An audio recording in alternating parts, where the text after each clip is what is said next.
ทางแรงเชียร์แรงใจก่อนที่พี่น้องครับสีเขาสู่บรรยากาศการแสดงชมต่อไปแต่ว่าทางเจ้าหน้าที่สพ.เมืองมันมีเรื่องซื้อมาพบปะหรือว่ามีธุระซื้อมาแจ้งข่าวพี่น้องได้ส่งนี่อาเรนเชิญท่านพ่วงกลับเลยนะครับท่านเจ้าหน้าที่เลยนะครับอยู่ทางไหนเนาะอาเรนเชิญเลยครับสวัสดีครับคุณครับ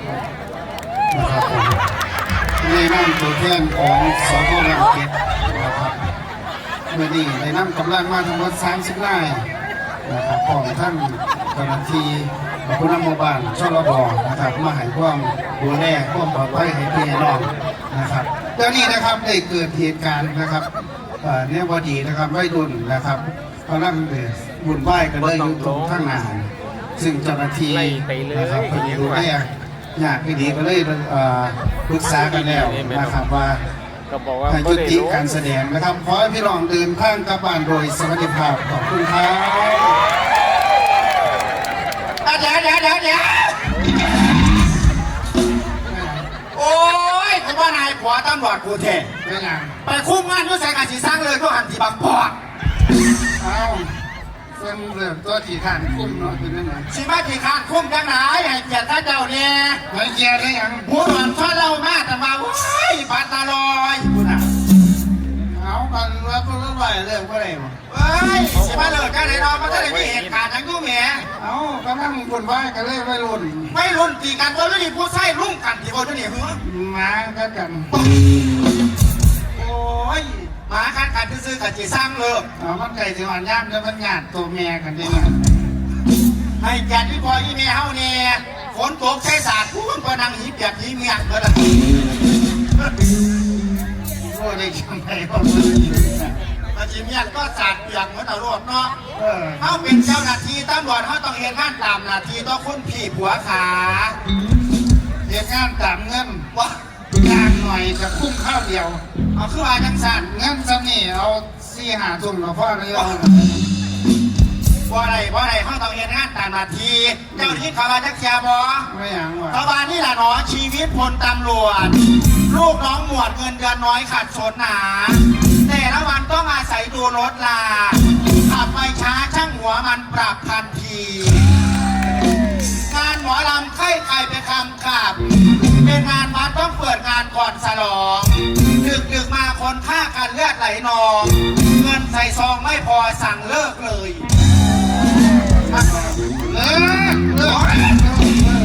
ไปว่าไปถึงสิมาเลิกแค่ไหนว่าก็4-5 ทุ่มนึงโอ้ยกำลังได้ทีไงสิมาไม่ยังละมันเสียงกิริตจะเสียงห้องว่าผมว่าเป็นเสียงกิริตเสียงโทรศัพท์คอยมันใช่แต่เสียงโทรศัพท์เอาไปรับโทรศัพท์จะเข้ากันเด้อเอาละแม่อันฮัลโหลอันแม่ผู้ใดเนาะตัวมาหากางคำขึ้นยังมีการจังสีไปอ่ะโอ้ยสีดิสีใส่เองโอ้ยท่องสีบานนวงกะตีสีบานนวงบานน้อยโอ้ยบานน้อยตัวมันอยู่บานนวงคนน่ะผมโทรมาหาอย่างกูทุกผีหาเมืองพี่แล้วกูอยู่บ้านแดงน้อยพี่แล้วอีสานนครศรีมาอีหาอันพกกันนี้กันเรียน3 ทุ่มนาฬิกาแต่ว่าคณะกรรมการเพิ่นเปิดงานโดนไอ้เปิดตัวนี้โดนจังมาล่ำเย็นเสียงหนึ่งว่าขึ้นจะค้นเบาเหมือนไปที่5 ขวบเลยกูนั่งตะบ้างจะว่าตาหรือปีนมึงสีมาวัดทีว่าที่หามึงบ่เลือดว่าอย่างสั่นอันพระเอกครับพี่ตั้งแต่ผู้เสียงหลายใครแน่ตั้งแต่พอพญานาลาแล้วพญาต้องเป็นยังไงเสียงดีรูปรอแต่ว่าเต่ารักเดี่ยวใจเดี่ยวเชื่อละนะมาถอดแจกเขาบอกครับมูพ่อต่อมาดอกที่หามึงเดี๋ยวนี้นะกูจะบอกใครเด้อมองขี่มองเงากับบอมี่หากูย่างไปด้านหลังก็คุณหยับขี่มาแล้วก็หยับขี่คนเบิ่งเลยเนี่ยมันจะยากเด้อแกตั้งไหนสั่นของน้ำเลยดิขี่แล้วก็อยากจุ่มเส้นหน่อยไม่บอกไปตัวไปแต่ขี้เดือดจ้ามีลากำลังทำหน้าที่จะโก้มากงูกวักกระไดเนาะอะไรพี่โอ้แจ็คว่ามันนี่มาอย่างเราเบาสู้พี่สู้น้องฟังเบิ่งคนน่ะ เคยได้ยินว่าโรงพักเพื่อประชาชน โอ้โรงพักเพื่อประชาชน ทางสพบ้านเป็ดเดี๋ยวเพิ่นให้ออกพื้นที่ตำรวจบริการประชาชนให้ใกล้ชิดกับประชาชนที่สุด โอ้มีนโยบายว่าจังไร แม่นจะให้ประชาชนเชิญชวนประชาชนเด้อ ฟังไว้ดี ว่าจังไร ๆให้มาที่นี่นะ อาหารฟรีน้ำฟรีที่พักฟรี โอ้ บริการดีตุดยานมิตร อันบอกจังนี่บอกจังนี่แม่นยังบอกเฮ้อ เพิ่นว่าเขาคุก ตายผู้ใดสิดาเขาคุกโยหัน เอาดีเด้อล่ะบ่ได้เศร้าเด้อ ว่า ย่ามหอนย่ามกันหาเขาสู้กินเลย โอ้แต่ประมาณคนเดียว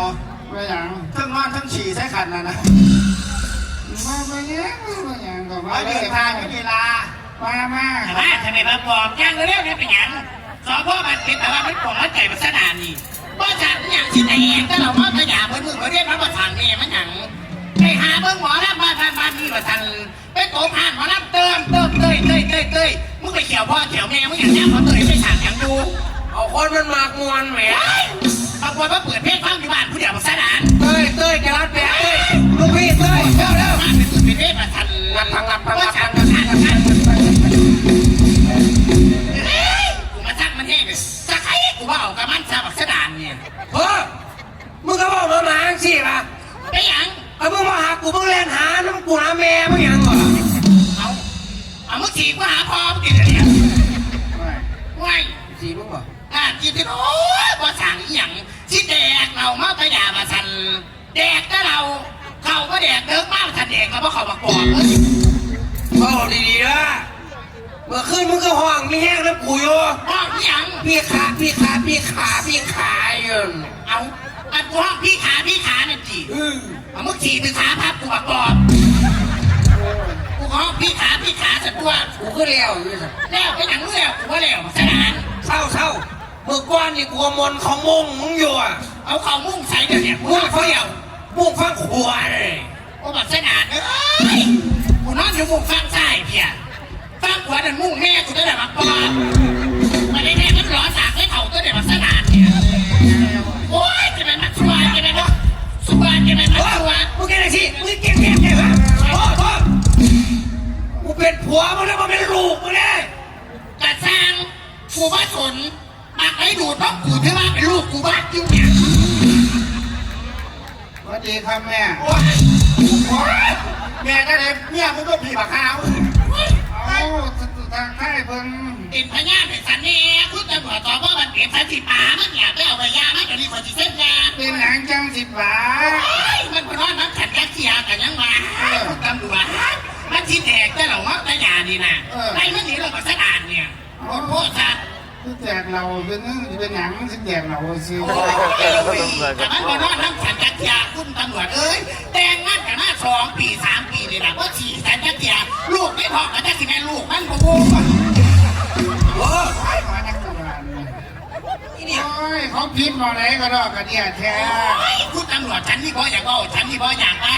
แต่ละมือแต่ละเว้นมันบ่สั่งหยังหาที่แตกเราเมาอย่าอ้อมมาขี่รถอ้อมบ้านมันบ่สั่งหยังมันขึ้นไปแล้วไม่กลับไปหาต่างดานไปได้ขึ้นต่างดานกลับมาไม่กลับมาที่แตกเราเมาอย่าซื้อเรากินคือพ่อทำเนี่ย โอ้ให้ไผวะ เอาพ่อให้ผัวนั่นน่ะ คอย คุณตำรวจเฮ้ยฉันสิบ่ตัวฉันสิบ่อยากบอกฉันสิบ่อยากมาบัดนั้นไปหาคุ้มการคุ้มงานซะเลยไปเห็นผู้สาวแดนเซอร์งามๆร่มใหญ่ๆมันเอาเงินไปงานร่มเขาไปเห็นผู้สาวมันเอาเงินไปทุ่มเขามันเงินไปแล้วมันกล่าวว่าไปจำเอาปืนไปจำทางแต่ขอน้ำได้อยู่น้ำผุนล้านคาราโอเกะบนตัว โอ้ให้ผัวบ่ ผมว่าให้เจ้าเนี่ย ซัวปานนั้นบ่ตำรวจบ้านเป็ดเนี่ย ตาจะได้แค่กับตาไม่ดีเลยภาษาเนี่ย เต้ย ฟังว่าเป็นผัวเป็นเมียกันอยู่น้ำกันแล้วเคยได้ยินเพิ่นว่าบ่ ผัวเมียนี่กูมึงบ่ให้ว่า มึงนี่บ่อีหมา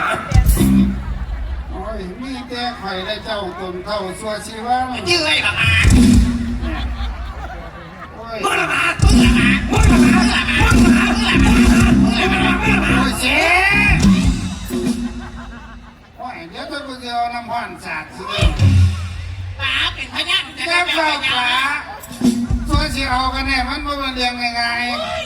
ร้องไปนอนน้ำกันมันจะเถียนะครับเถียมันขึ้นอีก ร้องแค่ไหนถ้าสิไปหาข้างไหนมาแต่มันสิว่าฉันเดาได้เนี่ยนะ โอ้ยเนาะ เมื่อวานของกระชาเนี่ยพูดตำรวจ ซาอย่างนั้น ในเมืองอีสานนครศรีบ้านเนี่ยง่อยเขาว่ามันเอากระเทยไปสี่บุญทางน้องกุด สีแมงเมื่อละกลัว บ้านนั่นบ้านนี่ค่อยว่าค่อยจากัน ว่าคอยบอกคอย เราเอาตั้งจิตใส่อีนะ ไอ้ตำรวจ ถ้าเกิดว่ามุกเจ้าห่างหญ้าป่าที่กระเดมันขึ้นหาขันหน้าเอาเป็นว่าใจเย็นถ้าเขาจะไม่เอาขันหน้าเอาเป็นว่านั่งเศร้าเงยใจอกใจเย็นถ้าคอยกันจังคอยบอกกันจะได้ไปได้ไปแล้วมันหา แถวไปย่าไม่เป็นทางกับลูก มีชิดดาวฝีส ทำสากันแล้วกันไม่ไปเอามาเอาไป โอ้ยมันเป็นได้บางทีขนาด ได้หมดเลย เฮ้ยว่าอยากว่า ไปเอาไปย่าไม่สรุปพูดตำร ใจ วจ เย็นเย็นใจเย็นเย็นใจเย็น นี่เนี่ยโอ้ยขาดนี่ละของน้องผมสนาน มาหมดที่ทำอย่างนี้ อีห้ากินตับกินปอดมึงยากถ้ากูบอกให้นั่งเฝ้าศาสตร์จะบอกเฝ้าศาสตร์เสียอีภาคกินตับกันเนี่ยกูให้มาปูได้เป็นคุณอ่ะฝนตกใช่อีกต่างหากพี่แม่มันนี่ฝนจะได้มาฮีเชียวกันแล้วกันเนี่ยว่านั่งโบราณเขาลากไปใช้กับแม่น้ำเขาเบิร์ด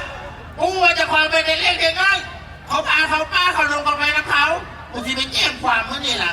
กูไม่ยอมกันแล้วกันผู้ใดเฮ็ดมึงเตรียมตัวโลดเมื่อนี่กูก็ให้แล้วกันแล้วกันชาติกูก็เสียกูชูนละว้ายตำรวจ จะตำรวจนั่นนี่ ตั้งนานแล้วเนี่ย เมื่อตั้งมือว่าเหรอ โอ้ยจับหมวกกันน็อกกูทะเลาะกับแม่มึงเฮ้ยพอได้ใช้หมาทำนี่เลยนะตำรวจจี สพใด สพวันเปียก โอ้ยนี่เรากูสร้างหลาย เดี๋ยวสร้างเพื่ออะไรหยัง สร้างแล้วก็ตั้งนานจับหมวกกันน็อกตู้หนาฮอนด้าน่ะนะโอ้ยจะฮอดป้าโอตทนั่นน่ะ ว่าจากเกียรติกวดขันที่ในจราจร กวาดขันมันก็มากวาดขันแต่รถห้างๆนี่แหละรถดีๆมาควบจากเที่ยกูชูนเขียนป้ายให้มันชัดเจนนะเจ๊ เอากระจึงต้องละต้น เมื่อนั้นกูใส่หมวกกันน็อกไปนั่นเขียนป้ายติดตัวจับหมวกกันน็อกไปนะกูก็ดิ้วทิ้งแม่มรถ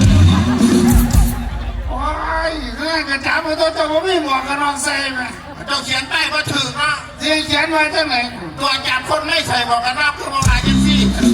โอ้ยมันเข้าใจยังไงเนาะ ตัวจับหมวกกันน็อกกูดิ้วทิ้งแม่มรถเว้ย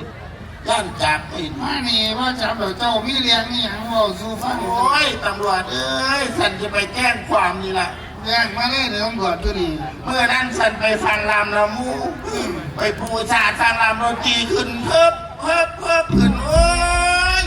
อันนั้น มวนหลายดีหลายฉันนั่งเบิ้งก็ฉันนี่ โอ้เบิ่งหมอลำวัน เบิ้งหำเขาเนี่ยสูงเต้นหนาหันฟัดต้องเล่งไปเขาอดก็ได้ไปมาลุกไปฟ้อนนำเขาตะเล็ม ว่ากลับมาเสียซ้ำ โอ้หลานเจ้าเสีย เกิดเสีย โอ้ยสิมาบอกให้อย่างมันเป็นเลี้ยงเป็นเล่าแบบไหนมันเป็นแบบไหน โอ้ยหลานฉันก็เสียโคราชหลานฉันไปในบ้าพูนแต่ยังว่าเขาซี่หลานฉันก็ยังว่า โอ้ยซ้ำนี่มันเป็นเลี้ยงเป็นเล่าบ่ได้ยาย เอาไปเรื่องว่าอย่างมันซี่หลานฉันไง อันนั้นมันเป็นเลี้ยงบ่ได้ซ้ำนี่ เอามันซี่หลานฉันไปมันจะเป็นเรื่องก็ได้ มันเป็นเลี้ยงบ่ได้แค่นิ้วมือเนี่ยเดี๋ยวมันสิบ่ออกความผิดกันบ่ได้ โอ้ยมันซี่หลานฉัน แค่นั้นนะซ้ำนี่มันเอาความผิดบ่ได้ ว่าเป็นซี่จังซี่จังซี่จังซี่ว่าเป็นซี่ อ๋อซี่บ่แม่นซี่ ว่าเป็นซี่พูดจากก็เนี่ยเขาคงภาษาเลยเนี่ย กินร้านน่ะสิได้ เป็นร้านอย่าง เจ้าเป็นแม่ค้าเอาหั่นสิ เอาไม่ได้ขายได้ล่ะ เจ้าเป็นแม่ค้า เอาไม่ค่าอย่าง เอาเจ้าขายหม่ำ วะ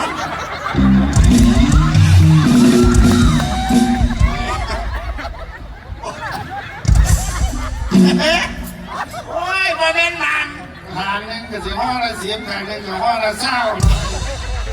บ่เป็นมันโอ้ย มันไม่ยังอ่ะนะ มีแม่เพิ่มตัวนี้โอ้ยมันเฝ้าเนาะ สิไม่แจ้งความมาจี แจ้งความจะได้สังกัดที่เอาปลาไปใช้โทษผู้ใดเฮ็ดหลานฉันผู้ใดชี้หลานฉันว่ายอมกันแล้วกัน ใส่เจ้าถูก กูชิมาอีบาทตำรวจได้ไหมเนี่ย เจ้าถูกแหม ทุกกูใส่อยู่บ้านพอมีพอกินอยู่ไม่ได้ทุกโอ้ดี เลยตำรวจโต้ดีๆเลย ขันแล้วว่าเจ้าทุกข์ ไอ้ยังไงว่าได้ทุกพอมีพอกินอยู่พ่อกับแม่มันกระช่วงมาให้ใช้ตลอดว่าได้ทุกอย่างแค่ไม่ได้ยืมเงินขาย ผู้เองเจ้าทุกข์กันซาน ทุกยังไงกันนะ ผู้เสียหายแหมผู้เสียหาย แต่ว่าก็เสียหายเนาะกูทั้งศูนย์เว้ยนี่ร้านฉันไม่ค่า เนี่ยเจียนี่เจีย ค่ะ โอ้กำลังเป็นสาวเลยจ้ะ เดี๋ยวนี้คุณหมอต้นนี่นะ เฉพาะเจ้าลูกหวังเจ้าหักเจ้าแย่งแล้วเนาะ ผู้งานป่านนี่เนาะ มันเป็นยังไงล่ะบอกมาฟังเขาหน้าบอก ผู้ มา มันฟันตามันตั้ง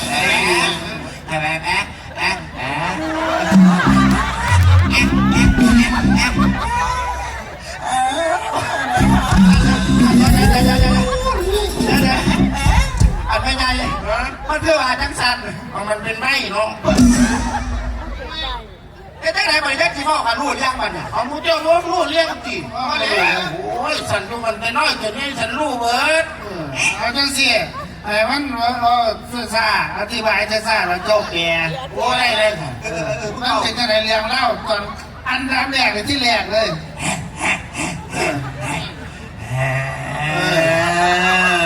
ปั่นองค์บอก โอ้ยปล่อยพ่อจิรู้แล้ววันเนี้ยมันมาเขาหลากไปฉี่ได้น้ำเนี่ยน้ำเพี้ยงเอิบอยู่ที่ฉี่ มันติดมาได้หรอเราจะชัดเราจะชัดเดี๋ยวสิไป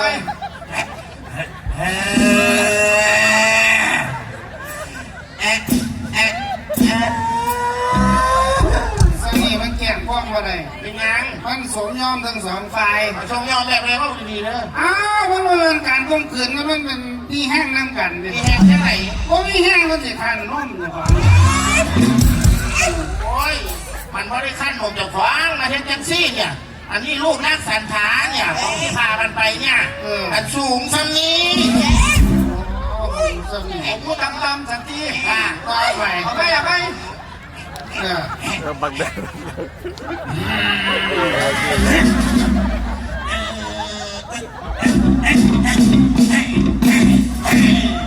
โอ้ย อย่างว่า พูดแล้วมันเนี่ยมันมาแบบนั้นกินกระทิ่งแดงแล้วก็แข็งแรง เดี๋ยวปลาไปเดี๋ยวเงินมัน เล่นทุกคนว่าเปลี่ยนคนอร่อยคนอร่อย เนี่ย มาแล้วกูต้องห่วงลูกกูกินยังไงกันโอ้ยขอบคุณค่ะ วันนี้แม่ครับ ขอบคุณแน่ๆนะว่า นักดนตรี14 คนนะครับ ได้เงินแล้วเป็นนางยิ้ว จีร้อยบันแดงร้อยนี่เนี่ย แม่คนแม่ แม่นางฟ้า รักษาราคาม แดงฟ้าสารคามสาวสวย ไม่บอกว่าใจอะไรที่ไป เอาตัวบัตร แต่ว่าบอกไป หลังจากนี่เรามันบอลมันกินกันที่แดงมันบอล เห็นไหมเห็นไหมใส่ให้กูเย็นไหน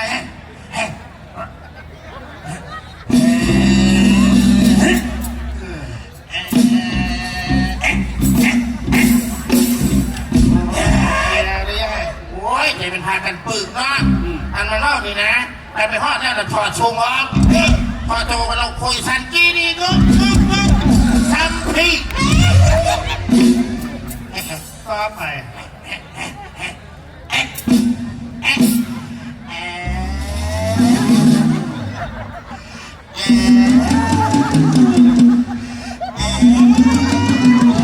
แล้วเอาไปจังซี่กับมี่ก็ตีไม่ไงเอาคือว่าจังสันเอาไปเพราะเบิดกับมี่นี่เอาว่าจังไรเอามาตายแล้วมันจะมาแล้วอยู่ไหน แดงว่ะ ไม่อ่านข่าว เอาไปเอาไปเอาไปเบิ้งขัด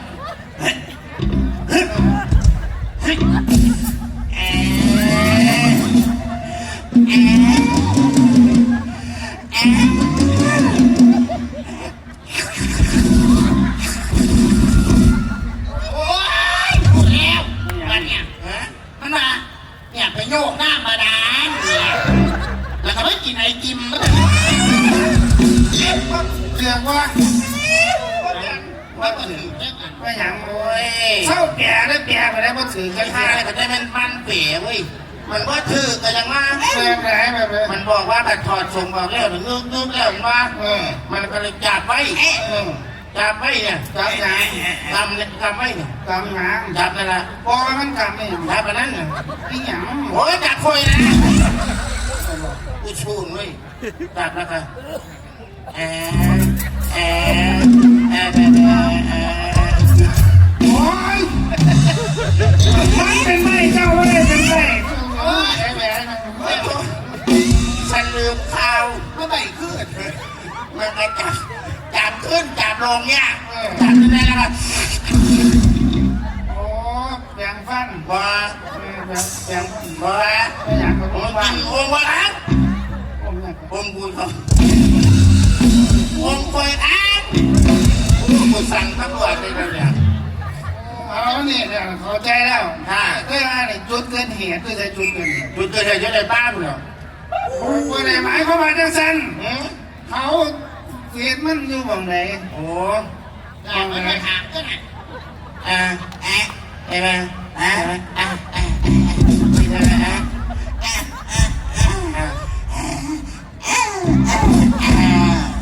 จุดเกิดเหตุ โอ้นี่ใส่เบิ่งข้าคนขนาดว่าเห็น ใช่ไหมตำรวจเจ้าต้องพิสูจน์หลักฐานในฉันนี้ โอ้ก็ต้องพิสู ส่ว จ น น์ DNA ฉันต้องแจ้งความกันพ่อบอกเลยฉันแจ้งความเลย เบิ่งแล้วเขาผลดีเนี่ยเขาสามารถจับผู้ร้ายได้เลย นั่นแหละเอา DNA มาเลย เสียตำรวจ เป็นยังโอ้ยจำว่าเป็นยังท่านว่าเป็นยังต้องเป็นตำรวจไม่อยากอายตำรวจว่าเป็นยังหรอกเพิ่งตำรวจจะยังมานักสืบ เราไม่เคยคิดที่ยังหรอก ไอ้ขึ้นดอกเราจริงจะยังไง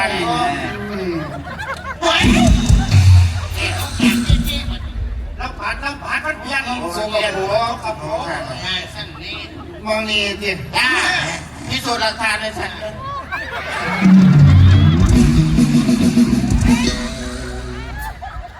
มองไหนโอ้ย เห็นป่ะ มาโง่ทำเสีย เห็นป่ะ เอาถึงมันสึกสกปรกมันก็ไปเองไปไหน เห็นป่ะเดี๋ยวนี้ ว้า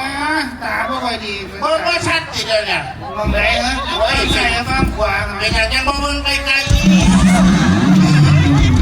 มึงไกลๆจะเป็นยังเห็นไหม โอ้ยกูมันเสียเปรียบคนแน่งเหนือ เห็นไหม ไม่ได้มันสกปรกเกินไป ได้คุณพี่ ต้องล้างแอลกอฮอล์ โอ้โห ได้เบอร์ เซ็ ภาน พ แอลกอฮอล์ถ้าก้อนจะพยดแอลกอฮอล์ แอลกอฮอล์ ได้เลยนี่เลยเอาไปเลยแอลกอฮอล์เรื่องนิติตำรวจ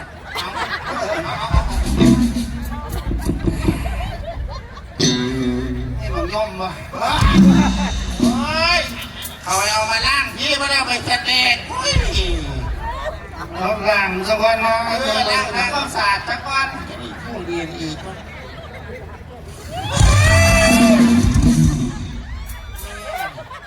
ว่าท่านในวันไหน สะอาด ไก่เห็ดกด ตายละล้านกู เรียบร้อยขอถุงมือพิสูจน์หลักฐาน ถุงมือได้เลยครับพี่ถุงมือเอาไปเลยครับโจ๊กบ้อง น้ำยาล้างจานด้วยสิ โอ้ยเฮ็ดอย่างตำรวจ เอามันเคยคิดหรอ ใส่ถุงดิ เฮ็ดอย่างอ่ะ พิสูจน์หลักฐาน คือผสมพันธุ์เทียมวัวสบายเลย ฟังไหนฟังใส่ฟังขวาอ๋อตรงกลางวะ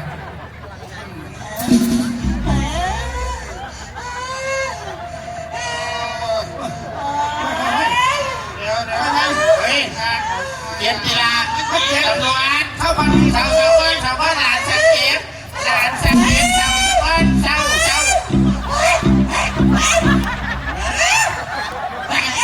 แหมวันเก็บได้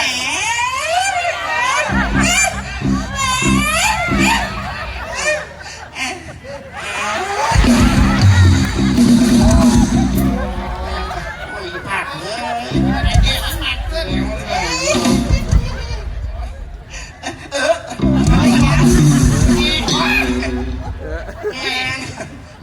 เดือ เอาเอกว่าท่านไหนครับคนนี้ เอาชี้ชาตำรวจ เอาท่านไหนได้ เจ้าโจกอีพนี่ตัวในสันนั่นเอง โอ้ยเอาได้แล้วรู้แล้วป่ะเนี่ย ค่ะหลักฐานเนี่ย เก็บหลักฐานได้แล้วพิมพ์ลายนิ้วมือไปเลย แล้วจะไป แล้ววันนี้เฮาสิเบิ่งแผนประกอบคำรับสารภาพ เยี่ยมแผน เฮ็ดไปเลยมันเฮ็ดแบบไหนมันแบบไหนหมาบ่ ท่าหมา แบบไหนบ้าง ท่าหมาแม่หมา มาถ่ายวิดีโอไว้เดี๋ยวถึงทำการเนี่ย แล้วก็พิสูจน์ในคอยเด้อ เดี๋ยวพิสูจน์เอง มันจะเป็นการทำแผนประกอบรับคำสารภาพ ใช่เนี่ยมันว่า คอยกันที่ท้ายที่ท้ายวิดีโอ เป็นข้าหมาเบิ่งได้ถ่ายคลิปไว้ ยังโตได้กี่นางเด้อเอาความสวัสดิ์ถ่ายคลิปวิดีโอนะคะไม่ให้ได้จิตถอดออกวัดปานันขอว่า เอาแผนแม่ โอ้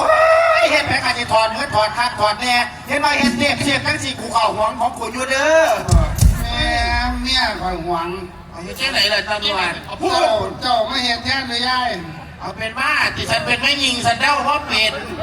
ผู้ใดก็ได้ดิ ใครที่เฮ็ดกันน่ะ ผู้ใดจะได้มัดอยู่เนี่ย ไอ้ทำที่เสียอย่างก่อยว่าอะไรที่ ผู้ใด ไอ้ เอา เอาที่ลูกนะ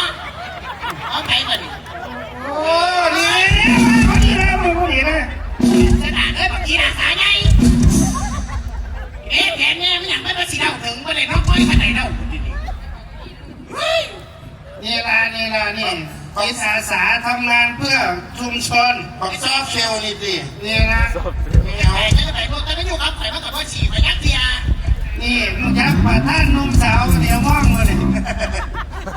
เอาแต่ว่าเธอพี่ตัวซอยแต่ยังเอามาคือพูดน้อยเนี่ย ว่าเนี่ยมันจีนว่าเขาอีแล้ว โอ้ยพอตายพอดีมันไปไหนไปไหน ยาวแต่รุ่นแรกมาดันวะ มันเป็นอะไรที่เห็นแห้งกันหัวมันมาถึง ผมมาพอดเอาน้ำไม้เอาน้ำไม้ ไม่สักคนอย่าถ่ายรูปไม่ถ่ายรูปไม่ได้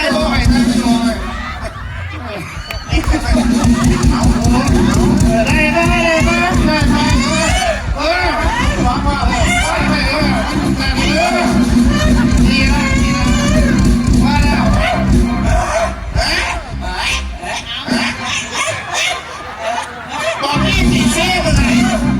มาด้วยบอกนี่ละเซ่ฉันละนี่ไงล่ะนี่ไงอยากมาน้อยบอกไอ้เซ่อยากมาน้อย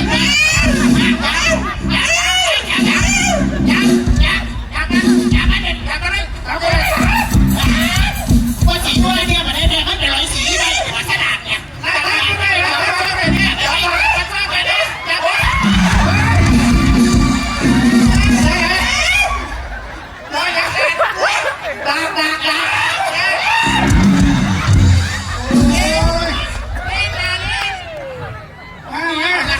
เอาร้านฉันเนี่ย ขึ้นมา เองร้านกู โอ้ยจะไหนล่ะขึ้นป้องไหนล่ะมาซอยจังหวะนั้นมูดาขึ้นซอยแล้วซอยกันเมื่อวันเดียวซอยกันน้ำใจพี่ว่าน้ำใจโอ้คือผู้ดีแต่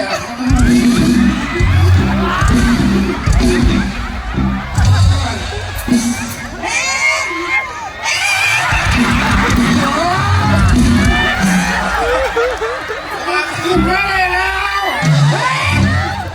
เป็นยัง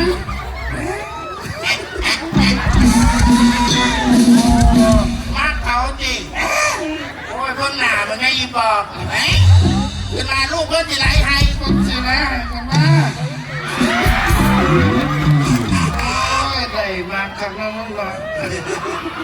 สมชื่ออยากใครที่บอก เอาเจ้าแมวจะเกิดว่าเกิดแล้วว่าเกิดไม่ตายก็หันเหรอ เสียงปรบมือครับแต่เพลงครับขึ้นได้บอลแล้วยี่หลัง